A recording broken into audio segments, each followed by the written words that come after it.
তাহলে আপনারা যদি ব্যর্থ হন আমাদেরকে বলেন, আমরা মামলা উঠাইনি, আমরা বুঝে নিব যে আমার ভাই শহীদ হয়েছে, এটার কোনো বিচার আমরা পাবো না।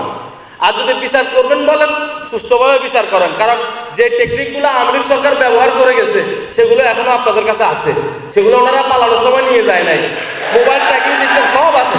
ইচ্ছে করলে পুলিশ প্রশাসন ইচ্ছে করলে কোন আসামি কোথায় আছে এটা বাইর করার আধা ঘন্টার বিষয়।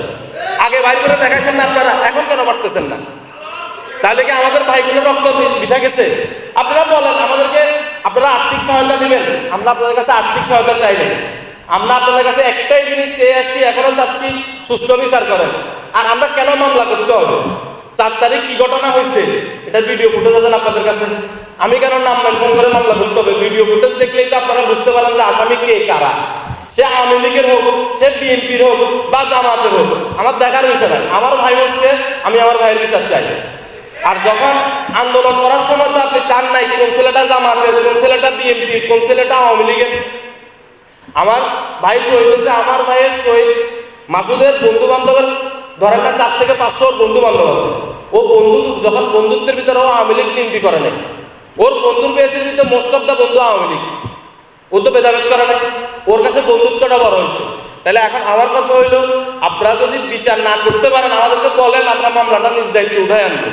আর যদি বিচার করেন আমাদেরকে দেখান। আজকে স্মরণ সভায় উচিত ছিল আপনারা আমাদেরকে বলেন, এখানে ডেকে এনে সব শহীদের মা বাবাকে সামনে রেখে বলতেন যে অমুক আসামির ফাঁসি দিছি, তাহলে আমাদের মনটা আনন্দ করে যেত। আমরা আমার ভাইকে যাওয়ার সময় কবরের সামনে দাঁড়াই বলতে পারতাম যে ভাই আজকে তোর একজন আসামির ফাঁসির খবর শুনে আসছি। সেটা এখন আমরা শুনি নাই। আমরা শুনি কি অমুক আসামি জামিন পাই গেছে, অমুক আসামি বিদেশ চলে গেছে। এগুলা শোনার জন্য আমরা মামলা করি নাই, এগুলার জন্য আমার ভাই রক্ত দেয় নাই। আমার ভাই 3 তারিখ রাত্রে আমার ভাইয়ের ফেসবুকের পোস্ট যেটা ছিল সেটা আপনারা একটু চেক করে দেখে আসেন। এই পোস্ট মনে হয় না আর কেউ দিছে। সবচাইতে দুঃখ লাগে আমরা যার কবর দিছি চুরি করে, তার আসামিরা এখন আমাদেরকে রিকোয়েস্ট করে মামলাটা উঠাই নিতে একটু। তারপরে আবার কিছু কিছু সমন্বয়ক আবার বাড়িতে গিয়ে ওর মাকে ধরে যে ওই দিন আমরা এটাকে মাথা গরম হয়ে আপনাদের মামলা আসামি দিয়ে দিছি, কিন্তু উনি আসামি ছিল না। কেন ভাই? আগে যখন দিচ্ছেন তখন মাথায় ছিল না, এখন যা মামলা উঠাতে বলতেছেন। আপনারা যদি সুষ্ঠু বিচার করতে পারেন তাহলেকে আমরা আশ্বাস দেন যে সকল আসামির ফাঁসি নিশ্চিত করব।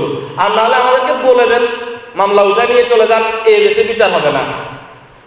আগে যে বিচারগুলো যেটা করছে যারা আওয়ামী লীগ সরকার করে গেছে এটা আপনারাও চাইলে পারেন। প্রশাসন এখনো ওইটাই আছে, শুধু সরকার চেঞ্জ হয়েছে, টেকনিক সেগুলাই আছে। আপনারা চাইলেই পারেন, কিন্তু আপনারা চাচ্ছেন না।